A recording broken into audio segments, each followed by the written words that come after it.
Hello ಗೆಳೆಯರಿ, ನಮ್ಮ ಲಾಯಕ್ಸ್ ಪ್ರಸ್ತುತಪಡಿಸುತ್ತಿರುವ ಕನ್ನಡದಲ್ಲಿ ದೈನಂದಿನ ಸುದ್ದಿ ವಿಶ್ಲೇಷಣೆಗೆ ತಮಗೆಲ್ಲರಿಗೂ ಸ್ವಾಗತ.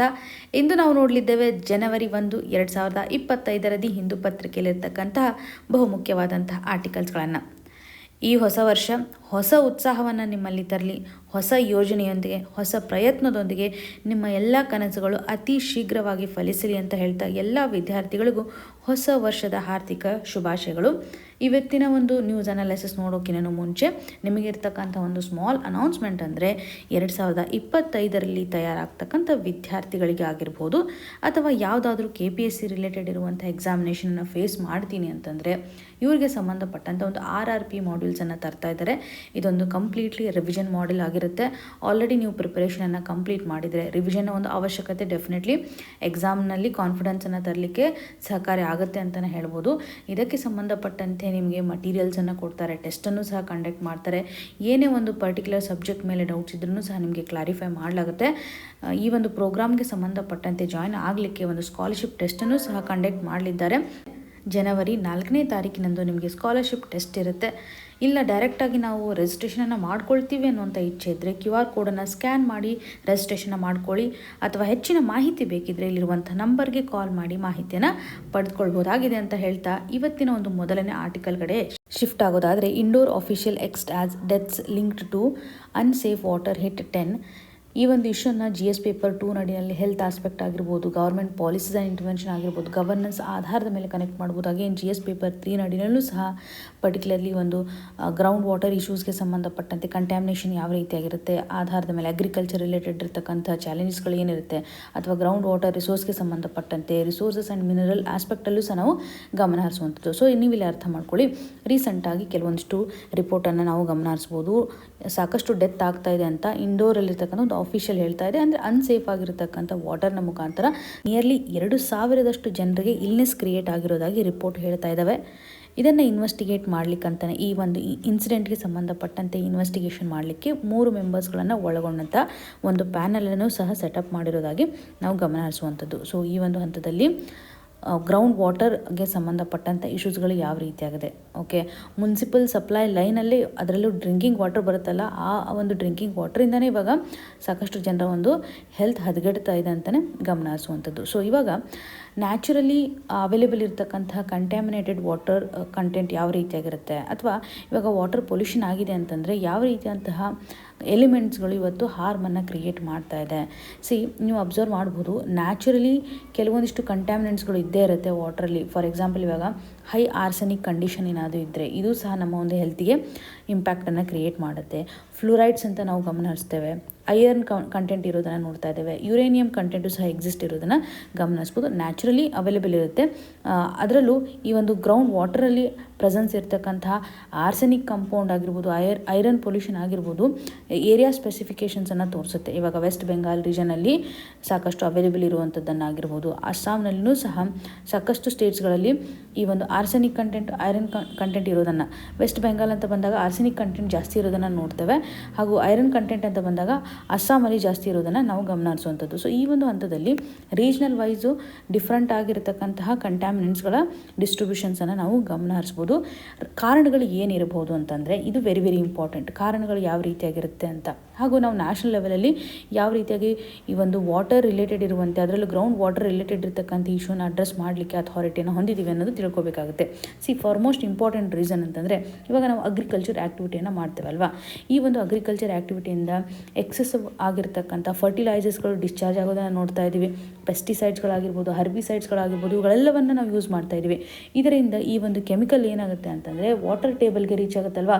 ಅಗ್ರಿಕಲ್ಚರ್ ಆ್ಯಕ್ಟಿವಿಟೀಸಲ್ಲಿ ಯೂಸ್ ಮಾಡೋದ್ರಿಂದ ನಾವು ಇರಿಗೇಷನ್ ಪ್ರೊಸೆಸ್ನ ಮುಖಾಂತರ ವಾಟರ್ ಯೂಸ್ ಮಾಡ್ತೀವಿ ಅಥವಾ ರೈನ್ಫಾಲ್ ಮುಖಾಂತರ ವಾಟರ್ ಡೆಫಿನೆಟ್ಲಿ ಸಪೋರ್ಟ್ ಆಗಿರುತ್ತೆ. ಈ ಕೆಮಿಕಲ್ಸ್ಗಳೆಲ್ಲ ಮಿಕ್ಸ್ ಆಗೋದ್ರ ಮುಖಾಂತರ ವಾಟರ್ ಟೇಬಲನ್ನು ರೀಚ್ ಆಗುವಂಥ ಆಸ್ಪೆಕ್ಟನ್ನು ನೋಡ್ತಾ ಇದ್ದೀವಿ ಅಂತ ಹೇಳ್ಬೋದು. ಹಾಗೂ ಇಂಡಸ್ಟ್ರಿಯಲ್ ವೇಸ್ಟು ಸಹ ಅಷ್ಟೇ ಕಾಂಟ್ರಿಬ್ಯೂಷನನ್ನು ಮಾಡ್ತಾ ಇದೆ. ಕಾರ್ಖಾನೆಗಳಿಂದ ಹೊರಬರ್ತಕ್ಕಂಥ ಒಂದು ಡಿಸ್ಚಾರ್ಜು ಸಹ ಗ್ರೌಂಡ್ ವಾಟರನ್ನು ಪೊಲ್ಯೂಟ್ ಮಾಡುವಂಥ ಒಂದು ಕೆಪಾಸಿಟಿಯನ್ನು ಹೊಂದಿದೆ. ಬಿಕಾಸ್ ಇಂಡಸ್ಟ್ರಿಯಿಂದ ಬರುವಂಥ ವೇಸ್ಟಲ್ಲಿ ಹೆವಿ ಮೆಟಲ್ಸ್ಗಳಿರುವಂಥದ್ದನ್ನು ನೋಡ್ತೇವೆ, ಹೆವಿ ಟಾಕ್ಸಿನ್ಸ್ಗಳು ಅವೈಲೇಬಲ್ ಇರುವಂಥದ್ದನ್ನು ನೋಡ್ತಾ ಇದ್ದೀವಿ. ಡೆಫಿನೆಟ್ಲಿ ಅದು ಗ್ರೌಂಡ್ ವಾಟರನ್ನು ರೀಚ್ ಮಾಡುವಂಥದ್ದಾಗಿ ಗಮನ ಹರಿಸ್ಬೋದು. And urbanisation is one of the reason, right. Urbanisation ಅಡಿಯಲ್ಲಿ ಸರಿಯಾದಂಥ ಒಂದು ಡ್ರೈನೇಜ್ ಸಿಸ್ಟಮ್ ಇರೋದಿಲ್ಲ. ಓಕೆ, ಸೀವೇಜ್ ಸಿಸ್ಟಮ್ಗೆ ಸಂಬಂಧಪಟ್ಟಂತೆ ಲೀಕೇಜ್ ಆಗ್ತಾ ಇರುತ್ತೆ. ಸೊ ಇದರಿಂದನೂ ಸಹ ಅರ್ಬನ್ ಏರಿಯಾದಲ್ಲಿ ಗ್ರೌಂಡ್ ವಾಟರ್ ಒಂದು ಪೊಲ್ಯೂಷನ್ ಆಗುವಂಥ ಸಾಧ್ಯತೆ ಇರುತ್ತೆ ಅಂತ ಹೇಳ್ಬೋದು. ಹಾಗೂ ಸಾಲ್ಟ್ ವಾಟರ್ನ ಒಂದು ಇಂಟ್ರೂಷನ್ ಅಂತಲೂ ಗಮನ ಹರಿಸ್ಬೋದು. ಕೋಸ್ಟಲ್ ಏರಿಯಾದಲ್ಲಿ ಪರ್ಟಿಕ್ಯುಲರ್ಲಿ ನಾವು ನೋಡಿದಾಗ ನಮ್ಮೊಂದು ಗ್ರೌಂಡ್ ವಾಟರಲ್ಲಿ ಸಾಲ್ಟ್ ವಾಟರು ಸಹ ಮಿಕ್ಸ್ ಆಗೋದ್ರ ಮುಖಾಂತರ ಅಲ್ಲಿ ಕೆಲವೊಂದಿಷ್ಟು ಎಲಿಮೆಂಟ್ಸ್ಗಳು ಸಹ ಬರುವಂಥದ್ದು. ಸೊ ಈ ಒಂದು ವಾಟರ್ ಮಿಕ್ಸ್ ಆಗುತ್ತಲ್ಲ, ಇದು ಡ್ರಿಂಕಿಂಗು ಹೆಲ್ಪ್ ಆಗೋದಿಲ್ಲ ಅಥವಾ ಇರಿಗೇಷನ್ಗೂ ಸಹ ಹೆಲ್ಪ್ ಆಗದೆ ಇರುವಂತೆ ನಾವು ನೋಡ್ತಾ ಇದ್ದೀವಿ ಅಂತ. ರಾಜಸ್ಥಾನದಲ್ಲಿ ಅದರಲ್ಲೂ ಈ ಒಂದು ಸಲ್ಯಾನಿಟಿ ಆಸ್ಪೆಕ್ಟ್ ಅಂತ ಬಂದಾಗ ಹೈಯೆಸ್ಟ್ ಎಫೆಕ್ಟನ್ನು ಹೊಂದಿರತಕ್ಕಂಥ ಒಂದು ಸ್ಟೇಟ್ ಆಗಿನೇ ನಾವು ಕನ್ಸಿಡರ್ ಮಾಡ್ಬೋದು. When it comes to the salinity contamination, Rajasthan is the most affected state ಅಂತಲೇ ಗಮನ ಹರಿಸ್ಬೋದು. ಸೊ ಇದನ್ನೆಲ್ಲ ನಾವು ತಡೆಗಟ್ಟಬೇಕು ಅನ್ನುವಂತಹ ನಿಟ್ಟಿನಲ್ಲಿ ಸೆಂಟ್ರಲ್ ಲೆವೆಲಲ್ಲಿ ಸೆಂಟ್ರಲ್ ಗ್ರೌಂಡ್ ವಾಟರ್ ಅಥಾರಿಟಿಯನ್ನು ಸಹ ನಾವು ನೋಡ್ಬೋದು. ಓಕೆ, ಸೊ ಈ ಒಂದು ಅಥಾರಿಟಿಯನ್ನು ಕಾನ್ಸ್ಟಿಟ್ಯೂಟ್ ಮಾಡಿರುವಂಥದ್ದು ಎನ್ವಿರಾನ್ಮೆಂಟ್ ಪ್ರೊಟೆಕ್ಷನ್ ಆ್ಯಕ್ಟ್ ಅಂತ ಕೇಳ್ತಿರಲ್ವಾ, 1986. ಈ ಒಂದು ಎನ್ವಿರಾನ್ಮೆಂಟ್ ಪ್ರೊಟೆಕ್ಷನ್ ಆ್ಯಕ್ಟ್ನಲ್ಲಿ ಪರ್ಟಿಕ್ಯುಲರ್ಲಿ ಸೆಕ್ಷನ್ 3 ಸಬ್ ಕ್ಲಾಸ್ 3 ನಡಿನಲ್ಲಿ ಇದನ್ನು ಡೆವಲಪ್ ಮಾಡಿರೋದಾಗಿ ನಾವು ನೋಡ್ಬೋದು, ಅಂದರೆ ಕಾನ್ಸ್ಟಿಟ್ಯೂಟ್ ಮಾಡಿರೋದಾಗಿ ನೋಡುವಂಥದ್ದು. ಸೊ ಕಂಪ್ಲೀಟ್ಲಿ ಇದು ನಮ್ಮ ದೇಶದಲ್ಲಿರ್ತಕ್ಕಂಥ ಗ್ರೌಂಡ್ ವಾಟರ್ ರಿಸೋರ್ಸ್ಗೆ ಸಂಬಂಧಪಟ್ಟಂತೆ ಡೆವಲಪ್ಮೆಂಟ್ ಮಾಡುವಂಥದ್ದಾಗಲಿ, ಮ್ಯಾನೇಜ್ ಮಾಡುವಂಥದ್ದಾಗಲಿ, ಮೇಜರ್ ಫಂಕ್ಷನ್. ಸೊ ಕಂಪ್ಲೀಟ್ ಆಗಿರುವಂಥ ಒಂದು regulation when it comes to the ground water. ಏನಾದರೂ ನೆಸೆಸರಿ ಸ್ಟೆಪ್ಸನ್ನು ತೆಗೆದುಕೊಳ್ಬೇಕು ರೆಗ್ಯುಲೇಷನ್ ಮಾಡುವಂಥ ಹಂತದಲ್ಲಿ ಅಂತಂದಾಗ particularly central ground water authority ಸಹಕಾರಿ ಆಗೋದನ್ನು ನಾವು ನೋಡ್ತಾ ಇದ್ದೀವಿ. ಸೊ ಇಲ್ಲಿ ನಮ್ಮ ಜಲಜೀವನ್ ಮಿಷನ್ ಇಂಪಾರ್ಟೆಂಟ್ ಅಲ್ವಾ. 2019 ಲಾಂಚ್ ಮಾಡಿರ್ತಕ್ಕಂತಹ ಜಲ್ ಜೀವನ್ ಮಿಷನ್, ಈ ಒಂದು ಮಿಷನ್ನ ಮುಖಾಂತರ ರೂರಲ್ ಹೌಸ್ ಹೋಲ್ಡ್ ನಡಿಯಲ್ಲಿ ಬೈ ಎಂಡ್ ಆಫ್ 2024 ಎಲ್ಲರಿಗೂ ಸಹ ಟ್ಯಾಪ್ ವಾಟರ್ ಸಿಸ್ಟಮನ್ನು ಪ್ರೊವೈಡ್ ಮಾಡಬೇಕು ಅನ್ನುವಂಥದ್ದಾಗಲಿ. ಇವಾಗ ಇದನ್ನೇನು ಮಾಡಿದ್ದಾರೆ 2024 ಇರುವಂಥದ್ದನ್ನು 2028ಗೆ ಎಕ್ಸ್ಟೆನ್ಷನ್ ಮಾಡೋದನ್ನು ನೋಡ್ತಾ ಇದ್ವಿ. ಇದು important project when it comes to the rural ಲೆವೆಲಲ್ಲಿ ಒಂದು ಸ್ಯಾನಿಟೇಷನ್ ಆಗಿರ್ಬೋದು ಅಥವಾ ಡ್ರಿಂಕಿಂಗ್ ವಾಟರ್ಗೆ ಸಂಬಂಧಪಟ್ಟಂತೆ ಸಪೋರ್ಟ್ ಮಾಡಲಿಕ್ಕೆ. ಇದು ಯಾವ ಮಿನಿಸ್ಟ್ರಿ ನಡಿಯಲ್ಲಿ ಇಂಪ್ಲಿಮೆಂಟ್ ಆಗ್ತಾ ಇದೆ ಅಂತ ಕಮೆಂಟ್ ಸೆಕ್ಷನಲ್ಲಿ ಮೆನ್ಷನ್ ಮಾಡಿ. ಇಲ್ಲಿ ಒಂದು ಟಾರ್ಗೆಟ್ ಏನಿತ್ತಂತಂದರೆ ಪ್ರತಿಯೊಬ್ಬ ವ್ಯಕ್ತಿಗೂ ಪರ್ ಡೇ ಆಧಾರದ ಮೇಲೆ 55 ಲೀಟರ್ನ ಸಪೋರ್ಟ್ ಮಾಡೋದು. ಇದೊಂದು ಸೆಂಟ್ರಲಿ ಸ್ಪಾನ್ಸರ್ಡ್ ಸ್ಕೀಮ್ ಆಗಿದೆ. ಯಾವ ಮಿನಿಸ್ಟ್ರಿ ಅಂತ ನೀವು ಡೆಫಿನೆಟ್ಲಿ ಕಮೆಂಟ್ ಸೆಕ್ಷನಲ್ಲಿ ಮೆನ್ಷನ್ ಮಾಡಬೇಕು. ಇಲ್ಲಿ ರೂರಲ್ ಹೌಸ್ ಹೋಲ್ಡ್ಗೆ ಸಂಬಂಧಪಟ್ಟಂತೆ ನಾವು ಟಾರ್ಗೆಟನ್ನು ಮಾಡ್ತಾ ಇದ್ವಿ. ಫಂಕ್ಷನಲ್ ಆಗಿರ್ತಕ್ಕಂಥ ಟ್ಯಾಪ್ ವಾಟರ್ ಕನೆಕ್ಷನನ್ನು ರೂರಲ್ ಏರಿಯಾದಲ್ಲಿ ಪ್ರೊವೈಡ್ ಮಾಡೋದು, ಎಲ್ಲ ರೂರಲ್ ಹೌಸ್ ಹೋಲ್ಡ್ಗೆ ಪ್ರೊವೈಡ್ ಮಾಡಬೇಕು ಅನ್ನುವಂಥ ಒಂದು ಟಾರ್ಗೆಟ್ ಆಗಿರ್ಬೋದು. ಏರಿಯಾ ವೈಸ್ ಪ್ರಯಾರಿಟಿನ ನೋಡಬೇಕು. ಬಿಕಾಸ್ ಕೆಲವೊಂದಿಷ್ಟು ಏರಿಯಾದಲ್ಲಿ ಡ್ರಾಟ್ ಕಂಡೀಷನ್ಸ್ ಇರುತ್ತೆ ಅಥವಾ ಡೆಸರ್ಟ್ ರೀಜನ್ಸ್ ಇರುತ್ತೆ ಅಥವಾ ಕ್ವಾಲಿಟಿ ಅಫೆಕ್ಟ್ ಆಗಿರುತ್ತಲ್ಲ ವಾಟರ್ ಕ್ವಾಲಿಟಿಗೆ ಸಂಬಂಧಪಟ್ಟಂತೆ, ಇವುಗಳೆಲ್ಲವನ್ನು ಫೋಕಸ್ ಮಾಡೋದ್ರ ಮುಖಾಂತರ ಏರಿಯಾ ವೈಸ್ ಪ್ರಯಾರಿಟಿ ಮಾಡುವಂಥದ್ದು ಸಹ ಯೋಜನೆಯ ಪ್ರಯೋಜನ ಆಗಿರುವಂಥದ್ದು. ಹಾಗೂ ಕಮ್ಯುನಿಟಿ ಆಧಾರದ ಮೇಲೆ ಇರುತ್ತಲ್ಲ, ಈಗ ಫಾರ್ ಎಕ್ಸಾಂಪಲ್ ಸ್ಕೂಲ್ಸ್ ತೊಗೋಬೋದು, ಅಂಗನವಾಡಿ ಸೆಂಟರ್ಸ್, ಗ್ರಾಮ ಪಂಚಾಯತಿಲಿ ಎಲ್ಲನೂ ಸಹ ಸರಿಯಾದಂಥ ಒಂದು ಟ್ಯಾಪ್ ವಾಟರ್ ಕನೆಕ್ಷನನ್ನು ನಾವು ಪ್ರೊವೈಡ್ ಮಾಡಬೇಕು ಅಂತ. ಸೊ ಒಟ್ಟಾರೆಯಾಗಿ ಡ್ರಿಂಕಿಂಗ್ ವಾಟರ್ ರಿಲೇಟೆಡ್ ಇರತಕ್ಕಂಥ ಯೋಜನೆ ಜಲ್ ಜೀವನ್ ಮಿಷನ್ ನಮಗೆ ತುಂಬ ಇಂಪಾರ್ಟೆಂಟು. ಇವಾಗ ಸೆಂಟ್ರಲ್ ಲೆವೆಲಲ್ಲಿರುವಂಥ ಗ್ರೌಂಡ್ ವಾಟರ್ ಅಥಾರಿಟಿನೂ ಸಹ ನಮಗೆ important when it comes to the ground water related ಇರುವಂಥ ಒಂದು ರೆಗ್ಯುಲೇಷನನ್ನು ಮಾಡಲಿಕ್ಕೆ ಅಂತ. ಪ್ರಸ್ತುತವಾಗಿರುವಂಥ ಒಂದು ಎಕ್ಸಾಂಪಲನ್ನು ತೆಗೆದುಕೊಳ್ಳೋದಾದರೆ ಗ್ರೌಂಡ್ ವಾಟರ್ಲಿ ಆಗ್ತಾ ಇರುವಂಥ ಒಂದು ಕಂಟ್ಯಾಮಿನೇಷನ್ ಆಧಾರದ ಮೇಲೆ ಸಾಕಷ್ಟು ಜನರಿಗೆ ತೊಂದರೆ ಇವಾಗ ಕ್ರಿಯೇಟ್ ಆಗಿದೆ. ಸೊ ಗ್ರೌಂಡ್ ವಾಟರಲ್ಲಿ ಕಂಟ್ಯಾಮಿನೇಷನ್ ಆಗಲಿಕ್ಕೆ ಕಾರಣಗಳು ಏನಿರುತ್ತೆ ಅನ್ನೋದು ಇಂಪಾರ್ಟೆಂಟ್ ಆಗುತ್ತೆ. ಸೊ ಇಲ್ಲಿ ಸ್ವಲ್ಪ ರೆಗ್ಯುಲೇಷನನ್ನು ಮಾಡಲಿಕ್ಕೆ ಅಥವಾ ಸೇಫ್ ಆಗಿರ್ತಕ್ಕಂಥ ಡ್ರಿಂಕಿಂಗ್ ವಾಟರ್ನ ಪ್ರೊವೈಡ್ ಮಾಡಲಿಕ್ಕೆ ಸರ್ಕಾರ ತಂದಿರತಕ್ಕಂಥ ಒಂದು ಯೋಜನೆಯೂ ಸಹ ಇಂಪಾರ್ಟೆಂಟ್ ಆಗುತ್ತೆ, ಒಂದು ಅಥಾರಿಟಿನೂ ಸಹ ನಮಗೆ ಇಂಪಾರ್ಟೆಂಟ್ ಆಗುತ್ತೆ. ಇಷ್ಟು ಆಸ್ಪೆಕ್ಟನ್ನು ಈ ಒಂದು ಇಶ್ಯೂಗೆ ಸಂಬಂಧಪಟ್ಟಂತೆ ಪ್ರಿಲಿಮ್ಸ್ ಹಾಗೂ ಮೇನ್ಸ್ ನಡಿಯಲ್ಲಿ ನಾವು ಕವರ್ ಮಾಡ್ಬೋದು. ಇನ್ನು ಮುಂದಿನದಾಗಿ ban on oral formulations of nimesulide over 100 mg. ಈ ಒಂದು ಇಶ್ಯೂ ನಮಗೆ GS ಪೇಪರ್ 2 ನಡಿಯಲ್ಲಿ ಹೆಲ್ತ್ ರಿಲೇಟೆಡ್ ಇರತಕ್ಕಂಥ ಆಸ್ಪೆಕ್ಟಲ್ಲಿ ಸಹಕಾರಿಯಾಗುತ್ತೆ ಅಂತಲೇ ಹೇಳ್ಬೋದು. ಪ್ರಸ್ತುತವಾಗಿ ಯೂನಿಯನ್ ಹೆಲ್ತ್ ಮಿನಿಸ್ಟ್ರಿ ಒಂದು ಓರಲ್ ಫಾರ್ಮುಲೇಷನನ್ನು ಬ್ಯಾನ್ ಮಾಡ್ತಾ ಇದ್ದಾರೆ ಅಂತ ನೋಡ್ತಾ ಇದ್ದೀವಿ. ನಿಮಿಸುಲಿಡೆ ಅಂತಕ್ಕಂಥ ಒಂದು ಡ್ರಗ್, ಇದರಿಂದ ಹೆಲ್ತ್ ಮೇಲೆ ಇಂಪ್ಯಾಕ್ಟ್ ಆಗ್ತಾ ಇದೆ ಅಂತ. ಸೊ ಇಲ್ಲಿ ಬ್ಯಾನ್ ಮಾಡಿರುವಂಥ ಆಸ್ಪೆಕ್ಟನ್ನು ನೋಡೋದಾದರೆ 100 mg ಏನಾದರೂ ಇದ್ದರೆ ಅದರಲ್ಲೂ ನಿಮಿಸುಲಿಡೆ ಕಂಟೆಂಟ್ ಇರ್ತಕ್ಕಂಥ 100 mg ಡ್ರಗ್ ಇರುತ್ತಲ್ಲ, ಅದನ್ನು ನಾವು ಯಾವುದೇ ರೀತಿಯಾಗಿ ಕನ್ಸ್ಯೂಮ್ ಮಾಡಬಾರ್ದು ಅಂತ. ಬಟ್ ಬೇರೆ ಒಂದು ಟೈಪಲ್ಲಿ ಇರುತ್ತಲ್ಲ, ಅಂದರೆ ಯಾವುದಾದ್ರೂ ಒಂದು ಡ್ರಗ್ ಕಾಂಬಿನೇಷನ್ ಒಂದಿಗೆ ಇರುತ್ತಲ್ಲ, ಅದರ ಆಧಾರದ ಮೇಲೆ ಏನು ಬ್ಯಾನ್ ಇಲ್ಲ. ಬಿಕಾಸ್ ಇದು ಪ್ರಿಸ್ಕ್ರಿಪ್ಷನ್ ಆಧಾರದ ಮೇಲೆ ಇರೋದ್ರಿಂದ ಜನರಲಿ ಕೆಲವೊಂದಿಷ್ಟು ಟ್ರೀಟ್ಮೆಂಟ್ಗೋಸ್ಕರ ಕಂಟೆಂಟನ್ನು ಯೂಸ್ ಮಾಡ್ತಾ ಇರೋದಾಗಿ ನಾವು ನೋಡ್ತಾ ಇದ್ದೀವಿ. ಓಕೆ, ಇದೊಂದು non steroid anti inflammatory drug ಆಗಿದೆ ಅನ್ನೋದನ್ನು ನಾವು ಗಮನಿಸ್ಬೋದು. ಸೊ ಈ ಒಂದು ಆ್ಯಂಟಿ ಇನ್ಫ್ಲಮೇಟರಿ ಡ್ರಗ್ಗು ಪೇನ್ ರಿಲೀಫಿಗೋಸ್ಕರ ಯೂಸ್ ಮಾಡ್ತಾರೆ. ಎಕ್ಸ್ಟ್ರೀಮ್ ಪೇನ್ ಇರುವಂಥ ಸಂದರ್ಭದಲ್ಲಿ ಯೂಸ್ ಮಾಡೋದಾಗಲಿ, ಆ್ಯಂಟಿ ಇನ್ಫ್ಲಮೇಟ್ರಿ ಕಂಡೀಷನ್ ಆಗಿರ್ಬೋದು, ಅದರಲ್ಲೂ ಫೀವರ್ ರೆಡ್ಯೂಸ್ ಮಾಡ್ತಕ್ಕಂಥ ಒಂದು ಎಫೆಕ್ಟನ್ನು ಇದು ಹೊಂದಿದೆ ಅಂತಲೇ ಗಮನ ಹರಿಸುವಂಥದ್ದು. ಇಲ್ಲಿ ಮಿನಿಸ್ಟ್ರಿ ಹೇಳ್ತಾ ಇರೋದೇನಂತಂದರೆ ಓರಲ್ ಫಾರ್ಮುಲೇಷನಲ್ಲಿ ಬದಲಾವಣೆ ಮಾಡಿದೆ. ಓರಲ್ ಫಾರ್ಮುಲೇಷನ್ ಬ್ಯಾನ್ ಮಾಡ್ತಾ ಇದೆ ಹೊರತಾಗಿ ಯಾವುದೇ ರೀತಿಯಾಗಿ ಕ್ರೀಮ್ಸ್ಗಳಲ್ಲಿ, ಜೆಲ್ಸ್ಗಳಲ್ಲಿ ಇರುತ್ತಲ್ಲ ನಾನ್ ಓರಲ್, ಅಂದರೆ ನಾವು ಅದನ್ನು ಕನ್ಸ್ಯೂಮ್ ಮಾಡೋದಿಲ್ಲ, ಆ ಒಂದು ಹಂತದಲ್ಲಿ ಬ್ಯಾನಿಂಗನ್ನು ಮಾಡ್ತಾ ಇಲ್ಲ ಅಂತ ಅಫಿಷಿಯಲ್ಸ್ಗಳು ಹೇಳ್ತಾ ಇರೋದನ್ನು ನೋಡ್ತಾ ಇದ್ದೀವಿ. ಸೊ ಈ ಒಂದು ನಿಮಿಸುಲಿಡೆ ಅಂತಕ್ಕಂಥ ಡ್ರಗ್ಗು 100 mg ಜಾಸ್ತಿ ಇರುತ್ತಲ್ಲ, ಆ ಒಂದು ಸಂದರ್ಭದಲ್ಲಿ ಬ್ಯಾನಿಂಗ್ ಆಗ್ತಾ ಇದೆ. ಬಿಲೋ 100 mg ಇತ್ತಂತಂದರೆ ಆಗೋದಿಲ್ಲ. ಹಾಗೂ ಬೇರೆ ಒಂದು ಫಾರ್ಮಲ್ಲಿ ಇದ್ದಿರುವಂಥ ಸಂದರ್ಭದಲ್ಲೂ ಸಹ ಬ್ಯಾನ್ ಮಾಡ್ತಾ ಇಲ್ಲ ಅಂತಲೇ ನೋಡ್ತಾ ಇದ್ದೀವಿ. ಸೊ ಪ್ರಸ್ತುತವಾಗಿ ಇದೊಂದು ಪ್ರಿಸ್ಕ್ರಿಪ್ಷನನ್ನು ಹೊಂದಿರತಕ್ಕಂತಹ ಮೆಡಿಸಿನ್ ಅಂತಲೇ ಹೇಳ್ಬೋದು. ಸೆಕೆಂಡ್ ಲೈನ್ ಟ್ರೀಟ್ಮೆಂಟ್ ನಡೆಯಲ್ಲಿ ಇದನ್ನು ಹೆಚ್ಚು ಯೂಸ್ ಮಾಡ್ತಾ ಇದ್ದಾರೆ. ಯಾಕೆ ಇವಾಗ ಬ್ಯಾನ್ ಮಾಡ್ತಾ ಇದ್ದಾರೆ, 100 above mg ಯಾಕೆ ಇವಾಗ ಬ್ಯಾನ್ ಮಾಡ್ತಾ ಇದ್ದಾರೆ ಅಂತಂದರೆ ಇದರಿಂದ ರಿಸ್ಕ್ಗಳು ಏನಿರಬಹುದು. ಜನರಲಿ ಒಂದು ಆಫಿಷಿಯಲ್ ನೋಟಿಫಿಕೇಷನ್ ಆಧಾರದ ಮೇಲೆ ನೋಡುವಂಥದ್ದಾದರೆ ಬೇರೆ ಒಂದು ಕಿಡ್ನಿಗೆ ಸಂಬಂಧಪಟ್ಟಂತೆ ಇದು ಲಾಸನ್ನು ಮಾಡ್ಬೋದು. ಸೊ ಡೈವರ್ಸ್ ಆಗಿ ಒಂದು ಹೆಲ್ತ್ ರಿಸ್ಕನ್ನು ಇದು ಕ್ರಿಯೇಟ್ ಮಾಡುತ್ತೆ ಅನ್ನುವಂಥ ನಿಟ್ಟಿನಲ್ಲಿ ಬ್ಯಾನನ್ನು ಮಾಡ್ತಾ ಇದ್ದಾರೆ. ಸೊ ಅತಿಯಾಗಿ ಇದನ್ನು ಯೂಸ್ ಮಾಡಬಾರ್ದು ಅಂತ. ಸೆಂಟ್ರಲ್ ಗೌರ್ಮೆಂಟ್ ಯಾವುದೇ ಒಂದು ಡ್ರಗ್ ಆಗಿರ್ಬೋದು, ಕಾಸ್ಮೆಟಿಕ್ಸ್ಗೆ ಸಂಬಂಧಪಟ್ಟಂತೆ ಬ್ಯಾನಿಂಗನ್ನು ಮಾಡೋದಾಗಲಿ, ರೆಸ್ಟ್ರಿಕ್ಷನ್ಸನ್ನು ಹಾಕ್ತಾ ಇದ್ದಾರೆ ಅಂತಂದರೆ ಡೆಫಿನೆಟ್ಲಿ ಒಂದು ಲಾ ಸಪೋರ್ಟ್ ಮಾಡುತ್ತಲ್ವ. ಇಲ್ಲಿ ನೀವು ಅಬ್ಸರ್ವ್ ಮಾಡ್ಬೋದು, section 26A of the drugs and cosmetics act 1940.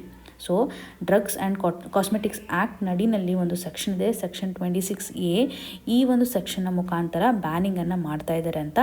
ಇವಾಗ ಇವರು ಡ್ರಗ್ಸ್ ಟೆಕ್ನಿಕಲ್ ಅಡ್ವೈಸರಿ ಬೋರ್ಡ್ನೊಂದಿಗೂ ಸಹ ಒಂದು ಅಡ್ವೈಸನ್ನು ತೆಗೆದುಕೊಳ್ಳೋದ್ರ ಮುಖಾಂತರ, ಸೊ ಸೆಂಟ್ರಲ್ ಲೆವೆಲಲ್ಲಿರುವಂಥ ಡ್ರಗ್ಸ್ ಟೆಕ್ನಿಕಲ್ ಅಡ್ವೈಸರಿ ಬೋರ್ಡ್ನ ಮುಖಾಂತರ ಸಜೆಷನನ್ನು ತೆಗೆದುಕೊಂಡು ಇವಾಗ ಮ್ಯಾನುಫ್ಯಾಕ್ಚರಿಗೆ ಸಂಬಂಧಪಟ್ಟಂತೆ ಬ್ಯಾನಿಂಗನ್ನು ಮಾಡ್ತಾ ಇದ್ದಾರೆ, ಪ್ರೊಹಿಬಿಟನ್ನು ಮಾಡ್ತಾ ಇದ್ದಾರೆ. When it comes to the manufacturing part, sale ಮಾಡ್ತಕ್ಕಂಥ ಒಂದು ಪಾರ್ಟ್ ಆಗಿರ್ಬೋದು, ಅಥವಾ ಒಂದು ಡ್ರಗ್ಸ್ನ ಡಿಸ್ಟ್ರಿಬ್ಯೂಷನ್ ಮಾಡುವಂಥ ಹಂತದಲ್ಲಿ ಇಮಿಡಿಯೇಟ್ ಆಗಿ ಎಫೆಕ್ಟ್ ಆಗಬೇಕು ಅಂತ ಒಂದು ನೋಟಿಫಿಕೇಶನ್ ಮುಖಾಂತರ ಕೊಡ್ತಾ ಇದ್ದಾರೆ. ಇದು ವೆರಿ ವೆರಿ ಇಂಪಾರ್ಟೆಂಟ್. ಈ ಒಂದು ಆ್ಯಕ್ಟನ್ನು ನಾವು ಗಮನ ಹರಿಸಲೇಬೇಕಾಗುತ್ತೆ.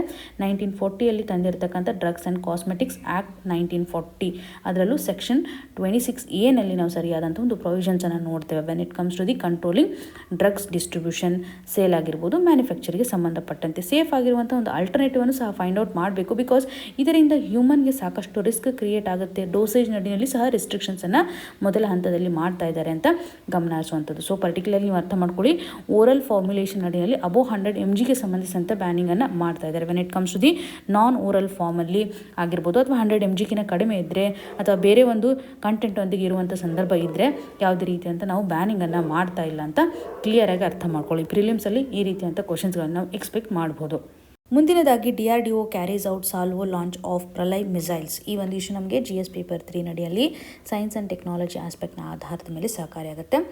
DRDO defence research development organisation recently ಒಂದು ಸಾಲ್ವೋ ಲಾಂಚನ್ನು ಮಾಡಿದೆ. 2 ಇಂಡಿಜಿನಿಯಸ್ಲಿ ಡೆವಲಪ್ ಆಗಿರ್ತಕ್ಕಂತಹ ಪ್ರಳಯ್ ಮಿಸೈಲ್ಸನ್ನು ಲಾಂಚ್ ಮಾಡಿದೆ ಅಂತಲೇ ಗಮನ ಹರಿಸ್ಬೋದು. ಸೊ ಈ ಒಂದು ಹಂತದಲ್ಲಿ ಎಕ್ಸಾಮಿನೇಷನ್ ಪರ್ಸ್ಪೆಕ್ಟಿವಲ್ಲಿ ಇದರ ಇಂಪಾರ್ಟೆನ್ಸ್ ಏನಿದೆ, ಈ ಒಂದು ಮಿಸೈಲ್ಗೆ ಸಂಬಂಧಪಟ್ಟಂತೆ ನಾವು ತಿಳಿದುಕೊಳ್ಳಲೇಬೇಕಾಗುತ್ತೆ. So recently integrated test range Chandipur ಇವಾಗ ಡಿಪ್ಲಾಯ್ ಮಾಡಿರ್ತಕ್ಕಂಥ ಈ ಒಂದು ಮಿಸೈಲ್ಗೆ ಸಂಬಂಧಪಟ್ಟಂತೆ ನೋಡುವಂಥದ್ದಾದರೆ, ಇದೊಂದು ಇಂಡಿಜಿನಿಯಸ್ಲಿ ಡೆವಲಪ್ ಆಗಿರುವಂತಹ ಸಾಲಿಡ್ ಪ್ರೊಫೆಲೆಂಟ್ ಹೊಂದಿರತಕ್ಕಂತಹ ಒಂದು ಕಾಸಿ ಬ್ಯಾಲಿಸ್ಟಿಕ್ ಮಿಸೈಲ್ ಅಂತಲೇ ಹೇಳ್ಬೋದು. ಸೊ ಇದೊಂದು ಬ್ಯಾಲಿಸ್ಟಿಕ್ ಮಿಸೈಲ್ ಆಗಿದೆ ಅನ್ನುವಂಥ ಪಾಯಿಂಟ್ ನಮಗೆ ಇಂಪಾರ್ಟೆಂಟ್. ಇಂಡಿಜಿನಿಯಸ್ಲಿ ಡೆವಲಪ್ ಆಗಿರುವಂಥ ಸಾಲಿಡ್ ಪ್ರೊಫೆಲೆಂಟನ್ನು ಹೊಂದಿರತಕ್ಕಂಥ ಕಾಸಿ ಬ್ಯಾಲಿಸ್ಟಿಕ್ ಮಿಸೈಲ್ ಆಗಿದೆ. ಇಲ್ಲಿ ಒಂದು ಅಡ್ವಾನ್ಸ್ಡ್ ಗೈಡೆನ್ಸನ್ನು ನಾವು ಹೊಂದಿದ್ದೀವಿ. ನ್ಯಾವಿಗೇಷನ್ ಸಿಸ್ಟಮನ್ನು ಸಹ ಸ್ಟ್ರಾಂಗ್ ಮಾಡಿದ್ದೀವಿ ಅಂತಲೇ ಹೇಳ್ಬೋದು. ಒಂದು ಅಕ್ಯುರೇಸಿಯನ್ನು ಇದು ಎನ್ಶೋರ್ ಮಾಡ್ತಾ ಇದೆ. ಪ್ರಳಯ್ ಅಂತ ಬಂದಾಗ ಇದೊಂದು short range surface to surface missile ಆಗಿದೆ ಅನ್ನುವಂಥ ಕ್ಲಾರಿಟಿ ನಮಗೆ ಇಂಪಾರ್ಟೆಂಟ್ ಆಗುತ್ತೆ. ಇದಕ್ಕೆ ಸಂಬಂಧಪಟ್ಟಂಥ ಒಂದು ಪೇ ಲೋಡನ್ನು ನೋಡುವಂಥದ್ದಾದರೆ 500 to 1000 kg ಅಷ್ಟು ಒಂದು ಪೇ ಲೋಡನ್ನು ಹೊಂದಿದೆ. ಇದರ ಒಂದು ರೇಂಜ್ ಅಂತ ನೋಡೋದಾದರೆ 150 to 500 ಕಿಲೋಮೀಟರ್ ರೇಂಜನ್ನು ಇದು ಹೊಂದಿದೆ ಅನ್ನುವಂಥ ಕ್ಲಾರಿಟಿ ನಮಗೆ ಇಲ್ಲಿ ಇಂಪಾರ್ಟೆಂಟ್. ಹಾಗೂ ಪ್ರೊಪಲ್ಷನ್ ಸಿಸ್ಟಮ್ ನಡೆಯಲ್ಲಿ ಸಾಲಿಡ್ ಫ್ಯೂಯಲನ್ನು ಇದು ಹೊಂದಿದೆ. ಇದರ ಒಂದು ವಾರ್ ಹೆಡ್ ತುಂಬ ಕನ್ವೆನ್ಷನಲ್ ಲೆವೆಲ್ ಇರುವಂಥದ್ದು ಅಥವಾ ಹೈ ಎಕ್ಸ್ಪ್ಲೋಸಿವ್ ಕಂಡೀಷನ್ಸನ್ನು ತೋರಿಸುತ್ತೆ ಅಂತಲೇ ಹೇಳ್ಬೋದು. ಎನಿಮಿ ಬಂದಿರತಕ್ಕಂಥ ಸಂದರ್ಭದಲ್ಲಿ ಪ್ರಾಪರ್ ಆಗಿರುವಂಥ ಒಂದು ನ್ಯಾವಿಗೇಷನ್ ಸಿಸ್ಟಮನ್ನು ಹೊಂದಿದೆ, ರೆಡಾರ್ ಸಿಸ್ಟಮನ್ನು ಹೊಂದಿದೆ. ಏರ್ ಡಿಫೆನ್ಸ್ಗೆ ಸಂಬಂಧಪಟ್ಟಂತೆ ಸರಿಯಾದಂಥ ಒಂದು ಇನ್ಸ್ಟಾಲೇಷನ್ನು ಸಹ ಇಲ್ಲಿ ಮಾಡಿದ್ದಾರೆ. ಇದರ ಒಂದು ಕೆಪ್ಯಾಬಿಲಿಟಿ ತುಂಬ ಅಕ್ಯುರೇಟ್ ಇದೆ ಅಂತಲೇ ಹೇಳ್ಬೋದು. ರ್ಯಾಪಿಡ್ ಆಗಿ ರೆಸ್ಪಾನ್ಸನ್ನು ತೋರಿಸ್ತಕ್ಕಂಥ ಒಂದು ಕೆಪ್ಯಾಬಿಲಿಟಿಯನ್ನು ಇದು ಹೊಂದಿದೆ. ಭಾರತದ ಒಂದು ಡಿಫೆನ್ಸ್ ಸಿಸ್ಟಮ್ಗೆ ಸಂಬಂಧಪಟ್ಟಂತೆ ಒಂದು ಆತ್ಮನಿರ್ಭರವನ್ನು ಸಪೋರ್ಟ್ ಮಾಡುವಂಥ ಹಂತದಲ್ಲಿ ಡಿಫೆನ್ಸ್ ಮ್ಯಾನುಫ್ಯಾಕ್ಚರಿಂಗ್ ಅಂತ ಬಂದಾಗ ಆತ್ಮನಿರ್ಭರ್ ಭಾರತ್ ಅಂತ ನಾವೇನು ಕನ್ಸಿಡರ್ ಮಾಡ್ತೀವಿ. ಸೊ ಇದೊಂದು ಕಾಂಪ್ಲಿಮೆಂಟರಿ ಸಿಸ್ಟಮ್ ಅಂತಲೇ ಹೇಳ್ಬೋದು. When it comes to the BrahMos ಆಗಿರ್ಬೋದು ಅಥವಾ ಪಿನಾಕ ಅಂತಕ್ಕಂಥ ಒಂದು ರಾಕೆಟ್ ಸಿಸ್ಟಮ್ ಅಂತ ನಾವೇನು ಕನ್ಸಿಡರ್ ಮಾಡ್ತೀವಿ, ಇದಕ್ಕೆ ಸಂಬಂಧಪಟ್ಟಂತೆ ಒಂದು ಕಾಂಪ್ಲಿಮೆಂಟ್ ಆಸ್ಪೆಕ್ಟನ್ನು ಇದು ತೋರಿಸುತ್ತೆ. ಸೊ ಇದೊಂದು ಕ್ವಾಸಿ ಬ್ಯಾಲಿಸ್ಟಿಕ್ ಮಿಸೈಲ್ ಆಗಿದೆ ಅನ್ನುವಂಥ ಒಂದು ಕ್ಲಾರಿಟಿ ನಮಗೆ ಇಂಪಾರ್ಟೆಂಟ್. ಸರ್ಫೇಸ್ ಮಿಸೈಲ್ ಆಗಿರುವಂಥದ್ದು ಶಾರ್ಟ್ ರೇಂಜಲ್ಲಿದೆ ಅನ್ನುವಂಥ ಒಂದು ಕ್ಲಾರಿಟಿ ಬೇಕಾಗುತ್ತೆ. ಇವಾಗ ನೋಡಿ, ಈ ಒಂದು ಬ್ಯಾಲಿಸ್ಟಿಕ್ ಮಿಸೈಲ್ ಅಂದರೆ ಏನು ಅಂತ ನಿಮಗೆ ಕ್ಲಿಯರಾಗಿ ಗೊತ್ತಿರಬೇಕಲ್ವ. ಬ್ಯಾಲಿಸ್ಟಿಕ್ ಮಿಸೈಲ್ ಅಂತ ಬಂದಾಗ ಈ ಒಂದು ಇಮೇಜನ್ನೇ ಅಬ್ಸರ್ವ್ ಮಾಡಿದ್ದೆ ಆದರೆ ಕ್ರೂಸ್ ಮಿಸೈಲ್ ಹಾಗೂ ಬ್ಯಾಲಿಸ್ಟಿಕ್ ಮಿಸೈಲ್ ಅಂತ 2 ಟೈಪನ್ನು ನಾವು ಗಮನ ಹರಿಸ್ತೇವೆ. ಕ್ರೂಸ್ ಮಿಸೈಲ್ ನಡಿನಲ್ಲಿ ಒಂದು ಟ್ರಾಜೆಕ್ಟರಿ ಪಾತನ್ನು ನಾವು ಗಮನ ಹರಿಸ್ಬೋದು. ಸೊ ಈ ರೀತಿಯಾಗಿ ಮಿಸೈಲನ್ನು ಒಂದು ಎಡೆ ಲಾಂಚ್ ಮಾಡಿದಾಗ ಇನ್ನೊಂದೆಡೆ ಅದು ಹೋಗಿ ಟಾರ್ಗೆಟನ್ನು ರೀಚ್ ಮಾಡುತ್ತೆ ಅಂತ ಹೇಳ್ಬೋದು. ಟ್ರಾಜೆಕ್ಟರಿ ಪಾತನ್ನು ತೆಗೆದುಕೊಳ್ಳುತ್ತೆ. ಇದನ್ನು ಇನ್ಫ್ಲುಯೆನ್ಸ್ ಮಾಡ್ತಕ್ಕಂತಹ ಮೇಜರ್ ಫ್ಯಾಕ್ಟರ್ಸ್ ಅಂತಂದರೆ ಗ್ರಾವಿಟಿ ಇನ್ಫ್ಲುಯೆನ್ಸ್ ಮಾಡುತ್ತೆ, ಗುರುತ್ವಾಕರ್ಷಣ ಅಂತ ಕರಿತೀವಿ, ಹಾಗೂ ಕೋರಿಯಾಲಿಸ್ ಫೋರ್ಸು ಸಹ ಇನ್ಫ್ಲುಯೆನ್ಸನ್ನು ಮಾಡುತ್ತೆ ಅಂತಲೇ ಗಮನ ಹರಿಸ್ಬೋದು. ಬಟ್ ಇವಾಗ ಕ್ರೂಸ್ ಮಿಸೈಲ್ ಅಂತ ನೋಡಿದಾಗ ಇಲ್ಲಿ ಯಾವುದೇ ರೀತಿಯಾದಂಥ ಟ್ರಾಜೆಕ್ಟರಿ ಪಾತನ್ನು ನೋಡ್ತಾ ಇಲ್ಲ. ಇಲ್ಲಿ ನಮ್ಮ ಒಂದು ಭೂಮಿಯ ಸ್ಟ್ರೇಟ್ ಮೂಮೆಂಟನ್ನು ತೋರಿಸುತ್ತೆ. ಸೊ ಕಂಪ್ಯಾರಿಟಿವ್ ಮಾಡಿದಾಗ ಟ್ರಾಜೆಕ್ಟರಿ ಮೋಷನನ್ನು ಇದು ತೋರಿಸ್ತಾ ಇಲ್ಲ ಅಂತಲೇ ಹೇಳ್ಬೋದು. ಜನರಲಿ ಈ ಒಂದು ಕ್ರೂಸ್ ಮಿಸೈಲ್ ಅಂತ ಬಂದಾಗ ನಮ್ಮ ಒಂದು ಅಟ್ಮಾಸ್ಫಿಯರಲ್ಲೇ ಹೆಚ್ಚಿರುತ್ತೆ. ಭೂಮಿಯ ಒಂದು ಅಟ್ಮಾಸ್ಫಿಯರಲ್ಲೇ ಇದು ಕಂಡು ಬರ್ತಾ ಇರುವಂಥ ಒಂದು ಪಾತನ್ನು ನೋಡ್ತಾ ಇದ್ದೀವಿ. When it comes to the ballistic missile ಅದಲ್ಲ, ಅದು ಅರ್ತ್ ಅಟ್ಮಾಸ್ಫಿಯರನ್ನು ಹೊರತುಪಡಿಸಿ ಅದು ಹೊರಗಡೆ ಹೋಗ್ತಕ್ಕಂಥದ್ದು ಮತ್ತೆ ಅಗೇನ್ ಎಂಟ್ರಿ ಆಗ್ತಾ ಇರುವಂಥ ಒಂದು ಆಸ್ಪೆಕ್ಟನ್ನು ನಾವಿಲ್ಲಿ ಗಮನ ಹರಿಸ್ಬೋದು. ಜನರಲಿ ಈ ಒಂದು ಬ್ಯಾಲಿಸ್ಟಿಕ್ ಮಿಸೈಲ್ ಅಂತ ಬರುತ್ತಲ್ಲ, ಇದು 300 to 12,000 ಕಿಲೋಮೀಟರ್ ತನೂ ಯೂಸ್ ಮಾಡ್ತಕ್ಕಂಥ ಆಸ್ಪೆಕ್ಟ್ ಆಗುತ್ತೆ. ಶಾರ್ಟ್ ರೇಂಜಲ್ಲಿ ನಾವು ಕ್ರೂಸ್ ಮಿಸೈಲನ್ನು ಜನರಲಿ ನೋಡ್ತೇವೆ. ಎಕ್ಸಾಂಪಲ್ ಇವಾಗ ಬ್ಯಾಲಿಸ್ಟಿಕ್ ಮಿಸೈಲ್ ಅಂತ ನಾವು ತೆಗೆದುಕೊಂಡಾಗ ಪೃಥ್ವಿ 1 ಆಗಿರ್ಬೋದು, ಪೃಥ್ವಿ 2 ಆಗಿರ್ಬೋದು, ಅಗ್ನಿ ಸೀರೀಸ್ ನಡಿನಲ್ಲೂ ಸಹ ನಾವು ಗಮನ ಹರಿಸ್ತೇವೆ. ಹಾಗೂ ಧನುಷ್ ಮಿಸೈಲ್ ನಡಿನಲ್ಲೂ ಸಹ ನಾವು ನೋಡ್ಬೋದು. ಇವೆಲ್ಲ ಬ್ಯಾಲಿಸ್ಟಿಕ್ ಮಿಸೈಲ್ಗೆ ಸಂಬಂಧಪಟ್ಟಂಥ ಎಕ್ಸಾಂಪಲ್ ಆಗಿರ್ಬೋದು. ಕ್ರೂಸ್ ಮಿಸೈಲ್ಗೆ ಬಹುಮುಖ್ಯವಾದಂತಹ ಎಕ್ಸಾಂಪಲ್ ಅಂತಂದರೆ ಬ್ರಹ್ಮೋಸ್ ಮಿಸೈಲನ್ನು ನಾವು ನೋಡ್ತೇವೆ. ಸೊ ಈ ರೀತಿಯಾಗಿ ಇಂಪಾರ್ಟೆಂಟ್ಲಿ ನಮಗೆ ಡಿಫ್ರೆನ್ಸು ಕ್ಲಿಯರಾಗಿ ಗೊತ್ತಿರಬೇಕು. So when it comes to the Pralay missile, ಇದರ ಇಂಪಾರ್ಟೆನ್ಸ್ ಏನಿದೆ. ಸೊ ಇಲ್ಲಿ ಒಂದು ಡಿಫೆನ್ಸ್ ಆಸ್ಪೆಕ್ಟ್ ಅಂತ ಬಂದಾಗ ಪರ್ಟಿಕ್ಯುಲರ್ಲಿ ನಾವು ನಮ್ಮ ಒಂದು ಕೆಪಾಬಿಲಿಟಿಯನ್ನು ಎನ್ಹ್ಯಾನ್ಸ್ ಮಾಡ್ತಾ ಇದ್ದೀವಿ ಅಂತಲೇ ಹೇಳ್ಬೋದು. ಇವಾಗ ಯಾವುದೇ ಒಂದು ಎನಿಮಿ ಅಟ್ಯಾಕ್ ಮಾಡಿರುವಂಥ ಸಂದರ್ಭದಲ್ಲಿ ರ್ಯಾಪಿಡ್ ಆಗಿ ರೆಸ್ಪಾನ್ಸ್ ಮಾಡಲಿಕ್ಕೆ ಇದು ಸಹಕಾರಿ ಆಗಲಿದೆ ಅನ್ನುವಂಥ ಕ್ಲಾರಿಟಿ ನಮಗೆ ಇಲ್ಲಿ ಇಂಪಾರ್ಟೆಂಟ್ ಆಗುತ್ತೆ. ಇನ್ನು ಮುಂದಿನದಾಗಿ ensuring that the value of all lives is the same. ಈ ಒಂದು ಇಶ್ಯೂ ನಮಗೆ GS ಪೇಪರ್ 2 ನಡಿಯಲ್ಲಿ ಪಬ್ಲಿಕ್ ಪಾಲಿಸಿ ಆಸ್ಪೆಕ್ಟ್ನ ಆಧಾರದ ಮೇಲೆ ಪ್ರಸ್ತುತವಾಗಿ ಸಾಕಷ್ಟು ರೋಡ್ ಆಕ್ಸಿಡೆಂಟ್ಗಳಾಗ್ತಾ ಇರುತ್ತೆ. ಇಲ್ಲಿ ನಮ್ಮ ಲಾ ಯಾವ ರೀತಿಯಾಗಿ ರಿಫ್ಲೆಕ್ಷನನ್ನು ಮಾಡುತ್ತೆ, ಸಂವಿಧಾನಾತ್ಮಕವಾಗಿರ್ತಕ್ಕಂತಹ ಟೆನ್ಷನ್ ಯಾವ ರೀತಿಯಾಗಿದೆ, ಮಾರಲ್ ಆಬ್ಲಿಗೇಷನ್ಸ್ಗಳು ಯಾವ ರೀತಿಯಾಗಿದೆ, ಒಂದು ಹ್ಯೂಮನ್ ರಿಸೋರ್ಸ್ ರೆಡ್ಯೂಸ್ ಆದಂಗೆ ಆಗುತ್ತೆ, ನಮ್ಮೊಂದು ಎಕನಾಮಿಕ್ ಔಟ್ಪುಟ್ಟು ಸಹ ಕಡಿಮೆ ಆಗ್ತಾ ಇರುವಂಥ ಒಂದು ಆಸ್ಪೆಕ್ಟನ್ನು ನೋಡ್ತಾ ಇದ್ದೀವಿ ಅಂತ. ಇದಕ್ಕೆ ನಾವು ಎಷ್ಟು ಮಟ್ಟಿಗೆ ಕಂಪೆನ್ಸೇಷನ್ ಸಿಸ್ಟಮನ್ನು ಸ್ಟ್ರಾಂಗ್ ಮಾಡಿದ್ದೀವಿ. ರೋಡ್ ಆಕ್ಸಿಡೆಂಟ್ ಆಗಿರುವಂಥ ಸಂದರ್ಭದಲ್ಲಿ ಕಂಪೆನ್ಸೇಷನ್ ಸಿಸ್ಟಮ್ ತುಂಬ ವರ್ಕ್ ಮಾಡಬೇಕು. ಬಿಕಾಸ್ ಇಲ್ಲಿ ಒಂದು ಹ್ಯೂಮನ್ ಲೈಫ್ ಲಾಸ್ ಆಗಿದೆ ಅಂತ ಆಥರ್ ಅವರು ಎಂಫೋಸಿಸ್ ಮಾಡ್ತಾರೆ. ಇದಕ್ಕೆ ಸಂಬಂಧಪಟ್ಟಂತೆ ಮಾರಲ್ ಆಬ್ಲಿಗೇಷನ್ಸನ್ನು ಸಹ ನಾವಿಲ್ಲಿ ನೋಡುವಂಥದ್ದು. ಕೆಲವೊಂದಿಷ್ಟು ಸೆಕ್ಷನ್ಸನ್ನು ಸಹ ಇಲ್ಲಿ ಫೋಕಸ್ ಮಾಡ್ತಾ ಇದ್ದಾರೆ. ಪ್ರಸ್ತುತವಾಗಿರುವಂತಹ ಒಂದು ಮೋಟಾರ್ ವೆಹಿಕಲ್ ಆ್ಯಕ್ಟ್ ಅಂತ ನಾವು ತೆಗೆದುಕೊಂಡಾಗ 1988 ಈ ಒಂದು ಆ್ಯಕ್ಟಲ್ಲಿ ಒಂದು ಸೆಕ್ಷನನ್ನು ನೋಡ್ಬೋದು, ಸೆಕ್ಷನ್ 168. ಸೊ ಇಲ್ಲಿ ಒಂದು ವೇಳೆ ಆಕ್ಸಿಡೆಂಟ್ ಆಗಿತ್ತಂತಂದರೆ ಅವರಿಗೆ ಬೇಕಾಗುವಂಥ ಕಂಪೆನ್ಸೇಷನನ್ನು ಕಂಪಲ್ಸರಿ ಕೊಡಲೇಬೇಕು ಅಂತ ಸುಪ್ರೀಂ ಕೋರ್ಟು ಸಹ ಈ ಒಂದು ಇಶ್ಯೂಗೆ ಸಂಬಂಧಪಟ್ಟಂತೆ ಸಾಕಷ್ಟು ಸಾರಿ ಫೋಕಸನ್ನು ಮಾಡಿದರೆ ಯೂನಿಫಾರ್ಮಿಟಿಯನ್ನು ತರಬೇಕು ಈ ಒಂದು ಇಶ್ಯೂಗೆ ಸಂಬಂಧಪಟ್ಟಂತೆ ಅಂತ ಗಮನ ಹರಿಸ್ಬೋದು. ಬಿಕಾಸ್ ಒಂದು ವೇಳೆ ಡಾಕ್ಟರ್ನ ಡೆತ್ ಆಗಿದೆ ಅಂತಂದರೆ ನಮ್ಮ ನ್ಯಾಷನಲ್ ಇನ್ಕಮ್ ಅಂತ ಬಂದಾಗ ಸಾಕಷ್ಟು ಲಾಸ್ ಆಗಿದೆ ಅಂತ ನಾವು ಡಿಸ್ಕಸ್ ಮಾಡ್ತಾ ಇದ್ದೀವಿ. ಇವರಿಗೆ ಸರಿಯಾದಂಥ ಒಂದು ಕಂಪೆನ್ಸೇಷನನ್ನು ಕೊಡಬೇಕು. ನಮ್ಮ ರಾಷ್ಟ್ರೀಯ ಆದಾಯಕ್ಕೂ ಸಹ ಇದು ಇಂಪ್ಯಾಕ್ಟನ್ನು ಕ್ರಿಯೇಟ್ ಮಾಡಿದೆ ಅನ್ನುವಂಥದ್ದು ಅಂದರೆ ರಿಯಲಿಸ್ಟಿಕ್ ಆಗಿ ನೋಡೋದು. ಆದರೆ ನಾವು ಒಂದು ವೇಳೆ ಹೋಮ್ ಮೇಕರನ್ನು ನೋಡ್ತಾ ಇದ್ದೀವಿ, ಚೈಲ್ಡ್ ಸಾವಾಗಿದೆ ಅಂತ ನೋಡಿದಾಗ, ಇನ್ಫಾರ್ಮಲ್ ವರ್ಕರ್ಸ್ಗಳ ಒಂದು ಸಾವಾಗಿದೆ ಅಂತಂದರೆ ನಾವು ಅಲ್ಲಿರುವಂಥ ಒಂದು ರಿಲೇಟಿವ್ ಅಂಡರ್ಸ್ಟ್ಯಾಂಡಿಂಗ್ ಡಿಫ್ರೆಂಟ್ ಆಗಿರುತ್ತೆ ಅಂತಲೇ ಹೇಳ್ಬೋದು. ಸೊ ಎಲ್ಲಿ ಒಂದು ಇನ್ಕಮನ್ನು ತರ್ತಕ್ಕಂಥ ಪೊಸಿಷನ್ ಇರುತ್ತೆ ಅಲ್ಲಿ ನಾವು ಹೆಚ್ಚು ಕಂಪೆನ್ಸೇಷನನ್ನು ಅಟ್ರಾಕ್ಟ್ ಮಾಡ್ತಾ ಇರೋದಾಗಿ ನೋಡ್ತಾ ಇದ್ದೀವಿ. ಇಲ್ಲಿ ನಾವು ಯೂನಿಫಾರ್ಮಿಟಿಯನ್ನು ಯಾಕೆ ತರಲಿಕ್ಕೆ ಆಗ್ತಾ ಇಲ್ಲ, ಯಾಕೆಂದರೆ ಎಲ್ಲರೂ ಇವತ್ತು ಕಾನೂನಿನ ಮುಂದೆ ಈಕ್ವಲ್ ಆಗಿರ್ತಾರೆ. ಯೂನಿಫಾರ್ಮಿಟಿಯನ್ನು ನಾವು ಇಲ್ಲಿ ತರಬೇಕು. ಸಾವು ಯಾರದೇ ಆಗಿರ್ಬೋದು ನಮಗೆ ಲಾಸ್ ಅಂತಲೇ ಹೇಳಬೇಕಾಗುತ್ತಲ್ವ. ಇದಕ್ಕೆ ಸಪೋರ್ಟ್ ಮಾಡುವಂತೆ ಆಥರ್ ಅವರು ಆರ್ಟಿಕಲ್ 14 ತೆಗೆದುಕೊಂಡಿದ್ದಾರೆ. ಈಕ್ವಾಲಿಟಿ ಬಿಫೋರ್ ಲಾ ಅನ್ನುವಂಥದ್ದಾಗಿರ್ಬೋದು. ಆರ್ಟಿಕಲ್ 21 ಸಹ ಇಲ್ಲಿ ತೆಗೆದುಕೊಳ್ಳುವಂಥದ್ದು. ಸೊ ನಮ್ಮ ಒಂದು ಸಿಸ್ಟಮ್ ನಡಿನಲ್ಲಿ ಸ್ಯಾಲರಿಯ ಆಧಾರದ ಮೇಲೆ ನಾವು ಎಕನಾಮಿಕ್ ಡಿಸ್ಕ್ರಿಮಿನೇಷನ್ ಮಾಡ್ತಾ ಇದ್ದೀವಿ when it comes to the risk pattern ಅಂತ ಅಲ್ವಾ. ಸೊ ನಮ್ಮ ಒಂದು ಡಿಗ್ನಿಟಿ ಅಂತ ಬಂದಾಗ ಇದು ಇಂಟ್ರೆನ್ಸಿಕ್ ವ್ಯಾಲ್ಯೂ ಇದೆ ಅಲ್ಲ, ಅದರ ಆಧಾರದ ಮೇಲೆ article 21 right to life and ಡಿಗ್ನಿಟಿಗೆ ಸಂಬಂಧಪಟ್ಟಂತೆ ನೋಡ್ತಾ ಇದ್ದೀವಿ. ಸೊ ಇಲ್ಲಿ ಪ್ರಸ್ತುತವಾಗಿ ಒಂದು ಟ್ರಾನ್ಸ್ಪೋರ್ಟ್ ಲಾನು ಸಹ ಹೇಳೋ ಪ್ರಕಾರ ಡಿಫ್ರೆಂಟ್ಲಿ ಹೇಳುತ್ತೆ. ಅದರಲ್ಲೂ ರೈಲ್ವೆ ಆ್ಯಕ್ಟ್ ರಿಲೇಟೆಡ್ ಇರುವಂತೆ 1989 ಇರುವಂಥದ್ದು ಹೇಳೋದಾದರೆ ಫಿಕ್ಸ್ಡ್ ಆಗಿರ್ತಕ್ಕಂಥ ಒಂದು ಕಾಂಪೆನ್ಸೇಷನನ್ನು ಕೊಡುತ್ತೆ. ಯಾರೇ ಪ್ಯಾಸೆಂಜರ್ ಇದ್ರೂ ಸಹ 8 ಲಕ್ಷದಷ್ಟು ಕಾಂಪೆನ್ಸೇಷನನ್ನು ಕೊಡುತ್ತೆ. ಕ್ಯಾರೇಜ್ ಬೈ ಏರ್ ಆ್ಯಕ್ಟ್ 1972 ಸಹ ಒಂದು ಯೂನಿಫಾರ್ಮಿಟಿಯನ್ನು ತೋರಿಸುತ್ತೆ when it comes to the liability part. So ಒಂದು ಪ್ಯಾಸೆಂಜರ್ಗೆ ಬೇಕಾಗುವಂಥ ಒಂದು ಲಯಬಿಲಿಟಿನಲ್ಲೂ ಸಹ ಯೂನಿಫಾರ್ಮಿಟಿ ಇಲ್ಲಿದೆ ಅಲ್ವಾ.